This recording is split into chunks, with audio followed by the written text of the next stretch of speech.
मेरे घर के हालात बहुत ज़्यादा ख़राब थे, इसलिए मुझे किसी ने नेपाल में नौकरी करने के लिए कहा।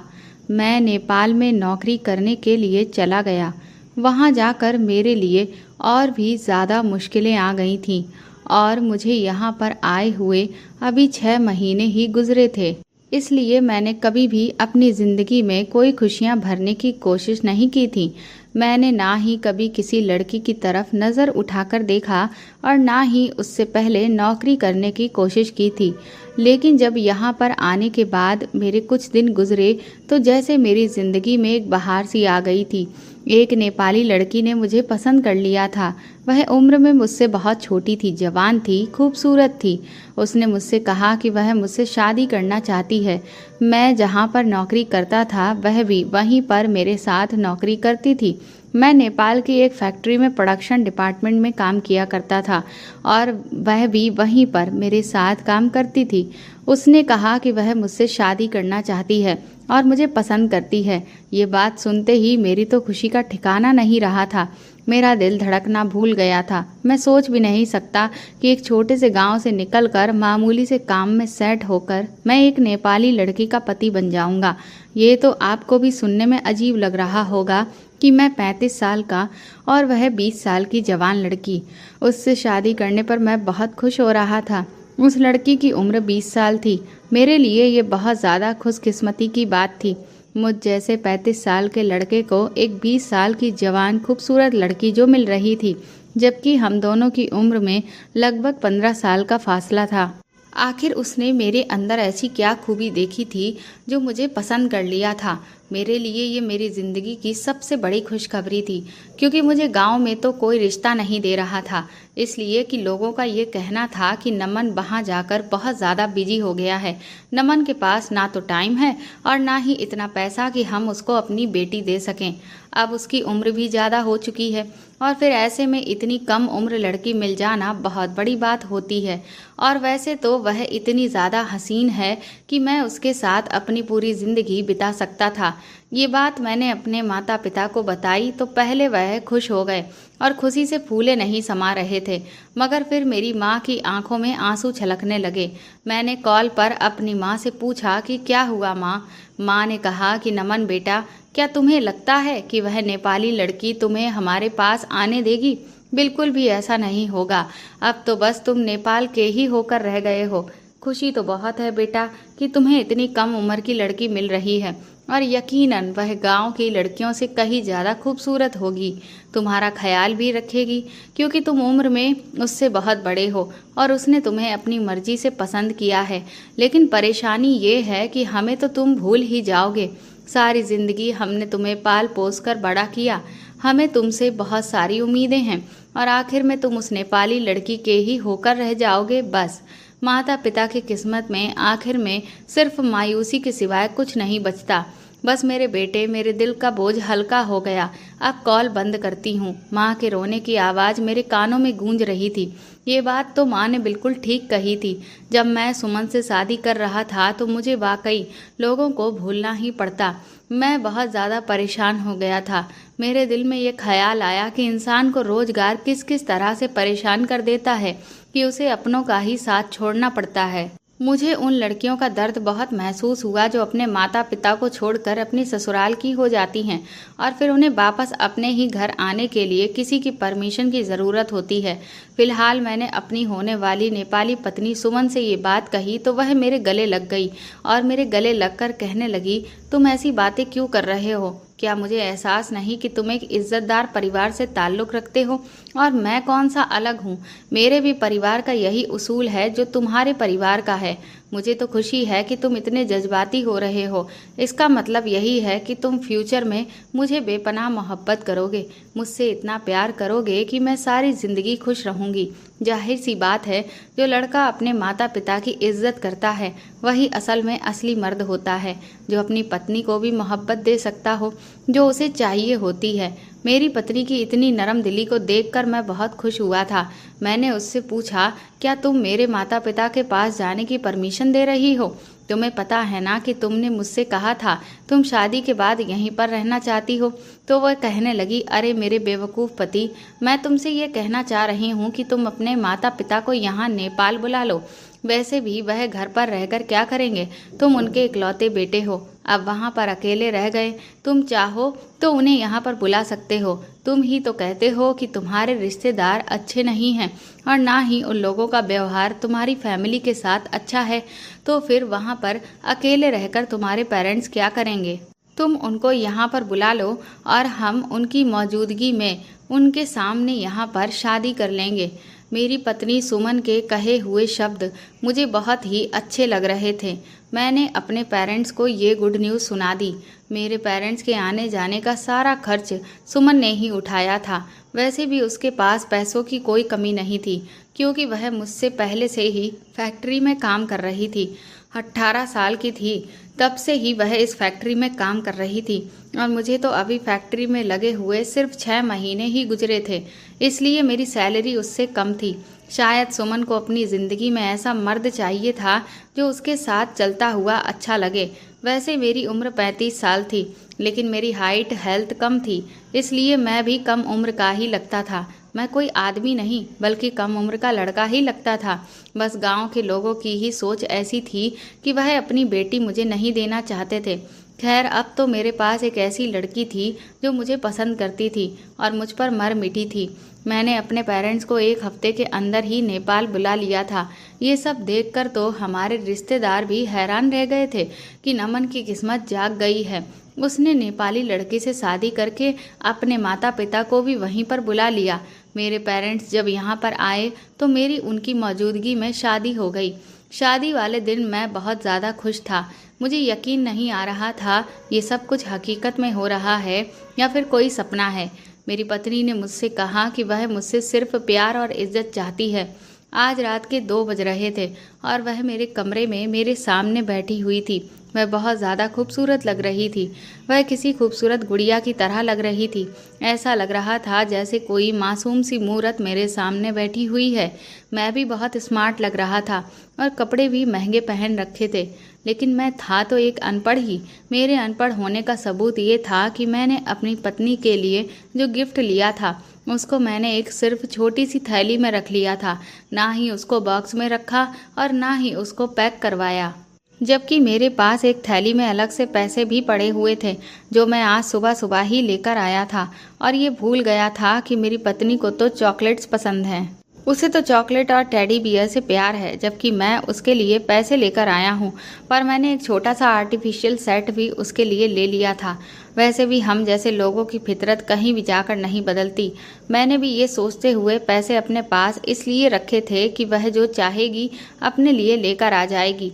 मैं ये भूल गया था कि उसके पास तो पहले से ही बहुत सारे पैसे हैं। मेरी पत्नी के हाथ में पहले से एक छोटा सा बॉक्स मौजूद था।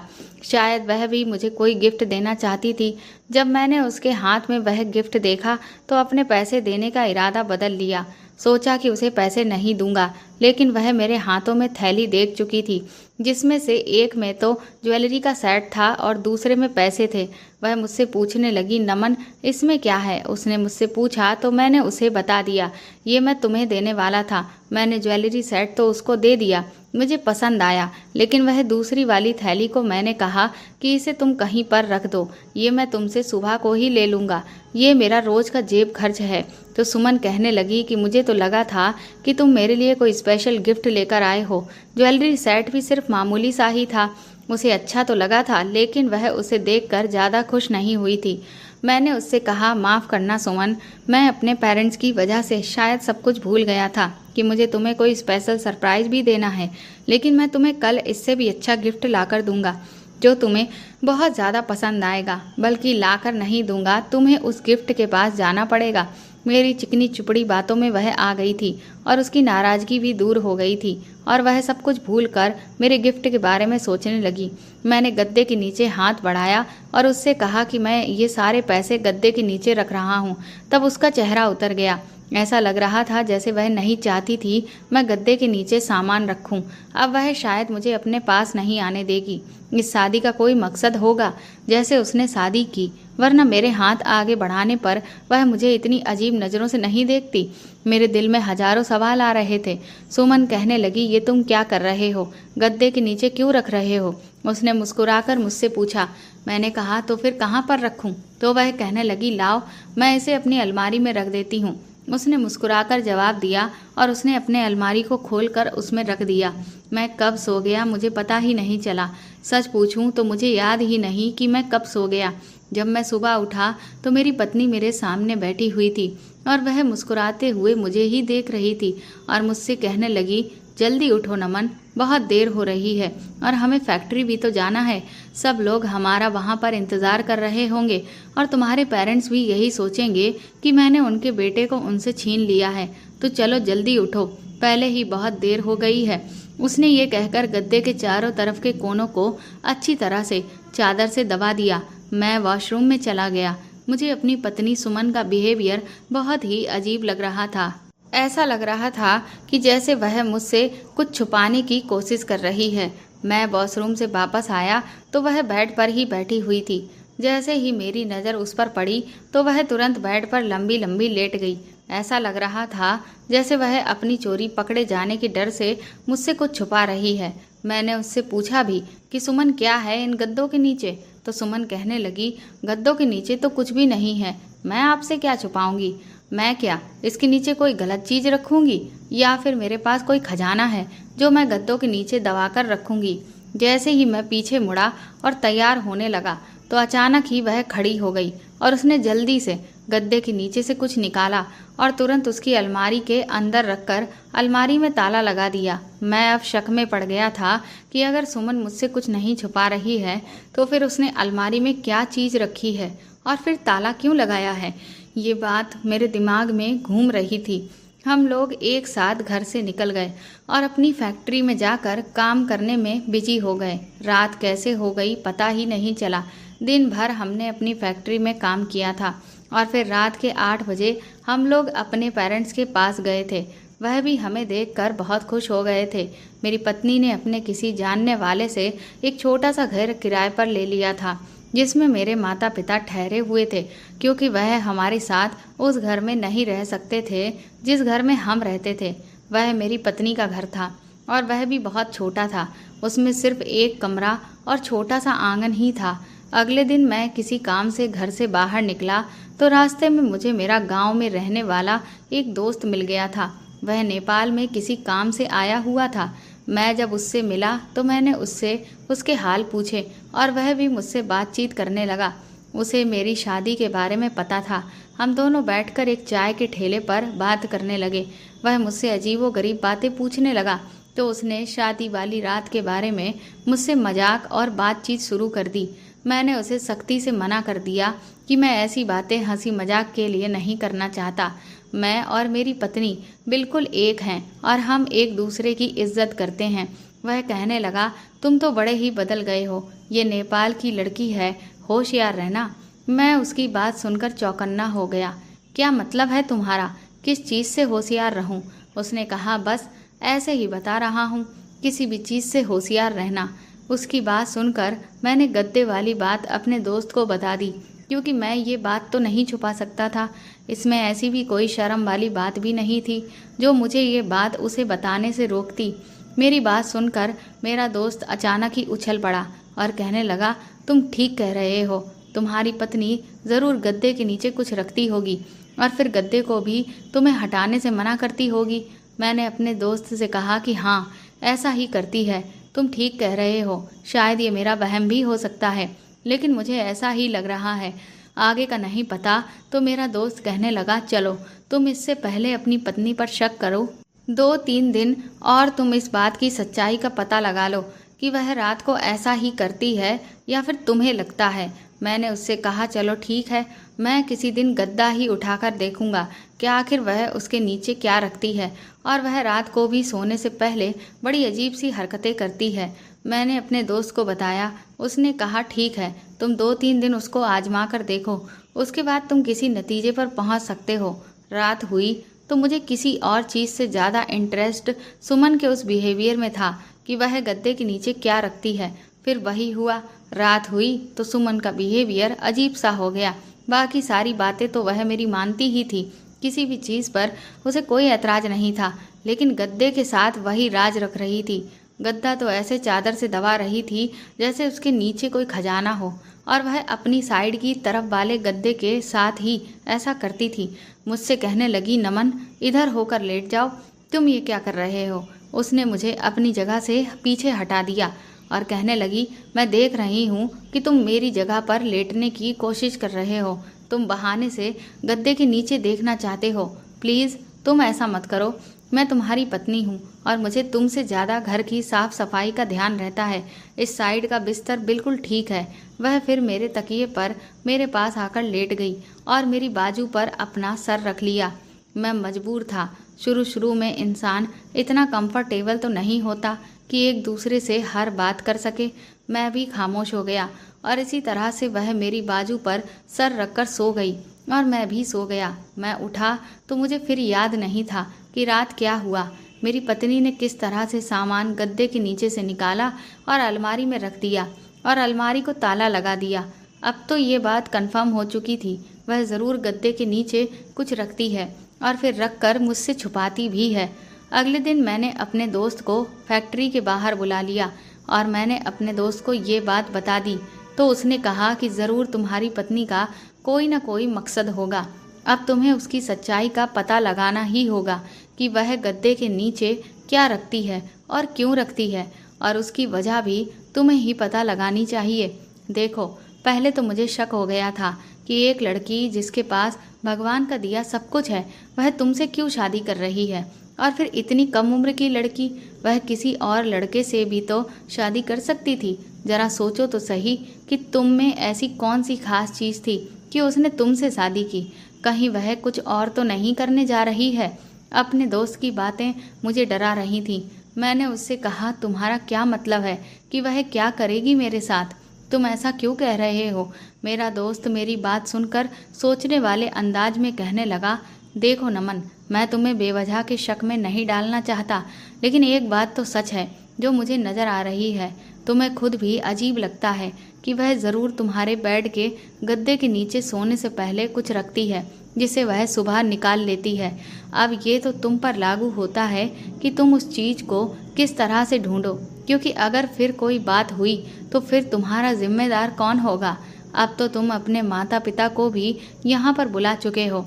ये सोचो कि ये लड़की 1 महीना पहले तुम्हारे लिए बिल्कुल अजनबी थी और आज तुम इस लड़की के साथ एक कमरे में रह रहे हो, खा रहे हो, पी रहे हो और उसके साथ घूम रहे हो, अपने होश खो रहे हो।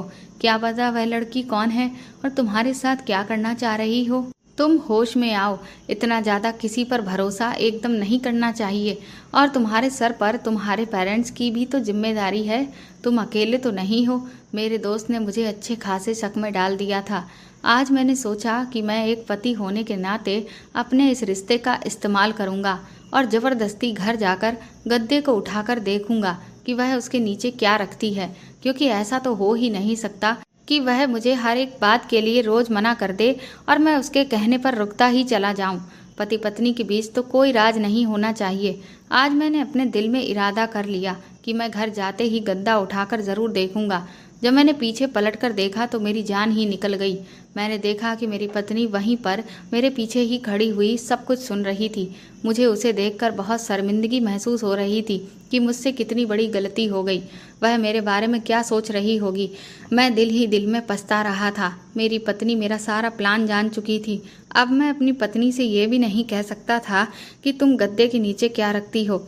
अगर ऐसा करता तो मैं बहुत ही गिरा हुआ इंसान लगता। जैसे उसके चेहरे के एक्सप्रेशन थे, उससे तो ऐसा ही लगता था जैसे मेरी पत्नी को इस बात पर बहुत गुस्सा आया है और उसे मुझ पर अफसोस हो रहा है कि मैं कितना बेगैरत इंसान हूँ जो अपने दोस्त से अपनी पत्नी की बुराई कर रहा था।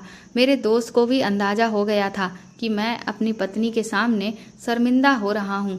मेरे दोस्त ने कहा, तुम भी कितने पागल इंसान हो। अगर उसे पता चल भी गया है कि तुम मुझसे ये बात कर रहे हो तो तुम्हें उस पर भरोसा करना चाहिए। बजाय परेशान होने के।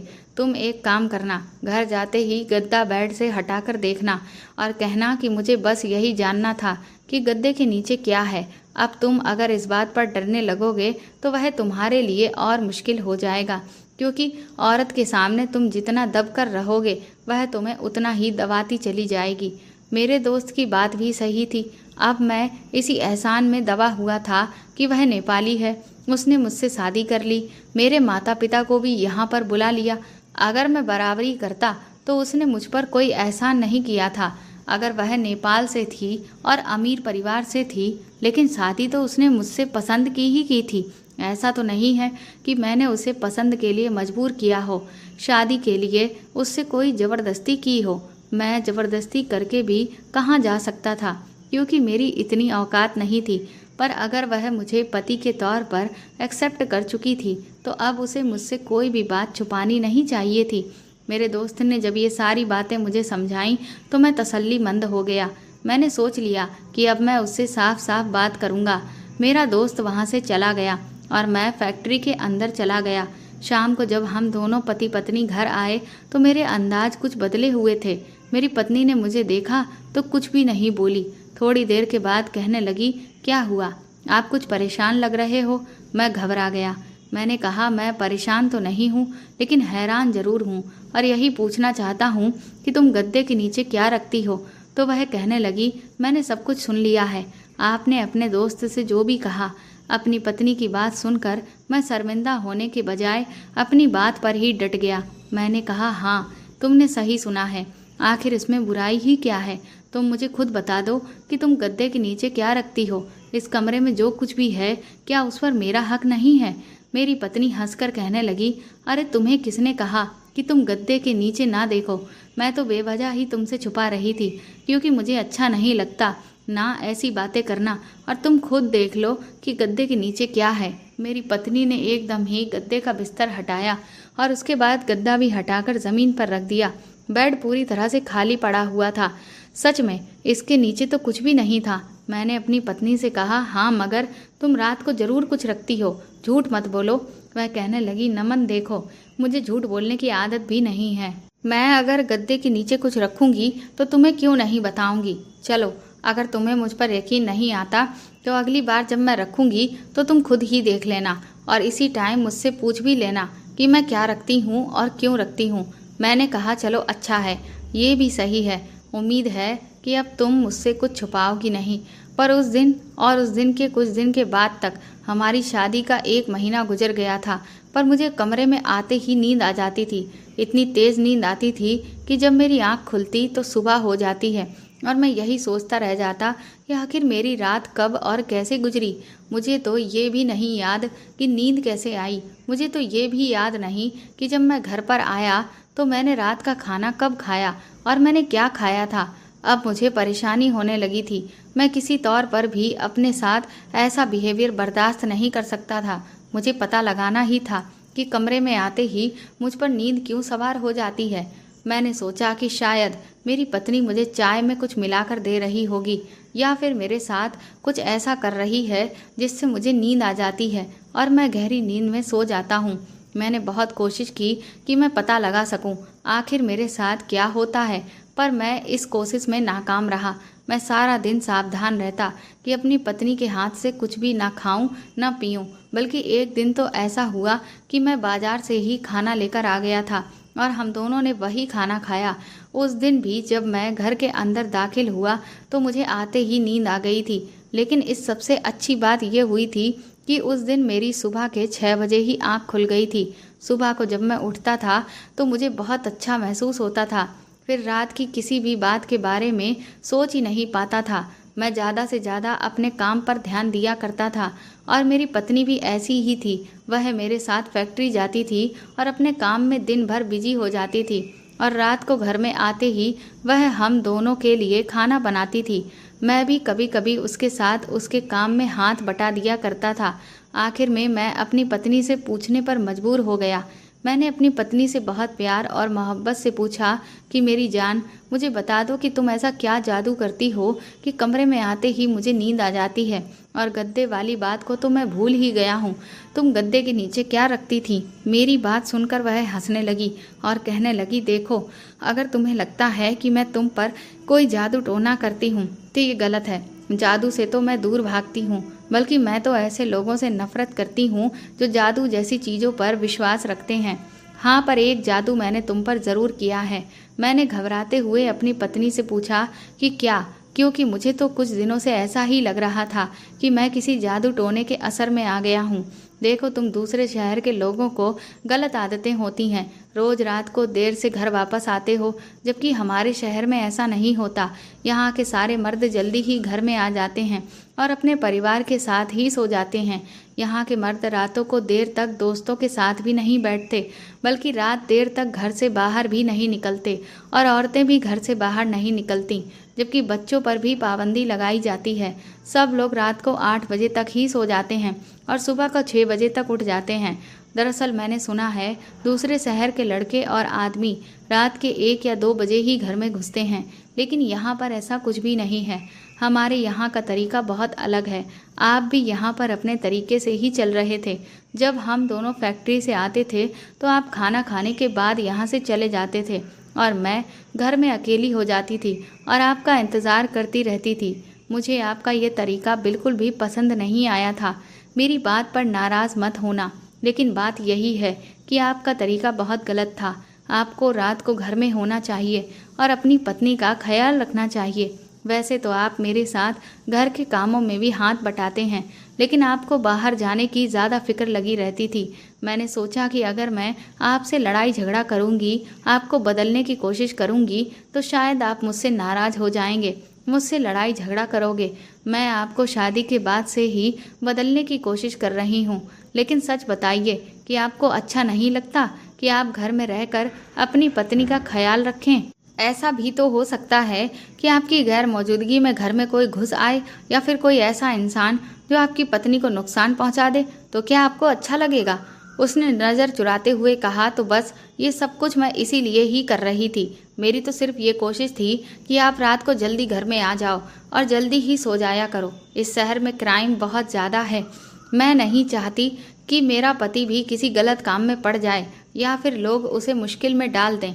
हम लोग मामूली से लोग हैं। अगर हमें अपनी ज़िंदगी आसानी से जीनी है तो हमें अपने तौर तरीके बदलने पड़ेंगे, और मैं यही कर रही थी। आपके साथ आपके तौर तरीकों को बदल रही थी। आपके गांव में ऐसा होता होगा कि आप रात को देर से घर वापस आते होंगे, लेकिन यहाँ पर ऐसा कुछ नहीं है। यहाँ रात हो जाने के बाद कोई बच्चा भी घर से बाहर नहीं निकलता। तभी तो यहाँ पर हर कोई इंसान सुबह जल्दी उठकर अपने काम में लग जाता है और शाम को जल्दी फ्री होकर अपनी फैमिली के साथ टाइम स्पेंड करता है और फिर सो जाता है। और रही बात आपकी नींद की, तो मैं एक अलग तरह की कॉइल लगाती हूँ जिससे मच्छर तो भागते ही हैं, साथ ही साथ उसकी खुशबू से हम दोनों को नींद भी आ जाती है।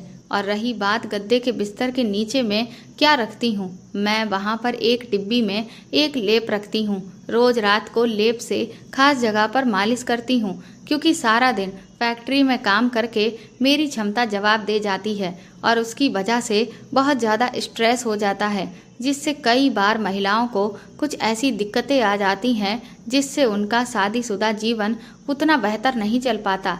लेकिन मैं ऐसा नहीं चाहती थी, इसीलिए मैं एक प्रसिद्ध वैद्य से ये लेप लाई थी और इसका नियमित रूप से प्रयोग कर रही थी ताकि मैं आपको हर खुशी दे पाऊँ। लेकिन क्योंकि अभी मैं आपसे इतना घुली मिली नहीं हूँ कि इस तरह की कोई बात मैं आपसे शेयर कर सकूँ, इसलिए मैं इसे छुपाकर इस्तेमाल कर रही थी। मुझे ये भी डर था कि कहीं आप ये ना समझ लें कि मुझ में कोई कमजोरी है। अब भी अगर आपको ये लगता है कि आपके सोने के बाद मैं कहीं जाती हूँ या किसी से मिलती हूँ, कोई और काम करती हूँ, तो ऐसा बिल्कुल भी नहीं है। मैं तो रात को इस टाइम सो जाती हूँ। कमरे में होने वाली कॉइल की वजह से आपको भी घर आते ही नींद आने लगती है, और यही खास बात है। मैंने ये सब कुछ जानबूझकर किया था कि हम दोनों की ज़िंदगी में आसानी हो। और देखो, छोटी मोटी बात पर शक मत किया करो। अगर तुम मुझसे पूछ लेते तो मैं तुम्हें साफ साफ बता देती, लेकिन तुमने सबसे पहले ये बात अपने दोस्त को बताई, उसके बाद मुझसे सवाल किया। अपनी पत्नी की बात सुनकर मैं शर्मिंदा हो गया था। सच में हम कभी कभी ऐसा ही करते हैं, छोटी से छोटी बात को दिल पर सवार कर लेते हैं और फिर इसी के बारे में सोचते सोचते एक छोटी सी बात का इशू बन जाता है और ये मुद्दा हमारे रिश्ते की सारी खूबसूरती को छुपा लेता है।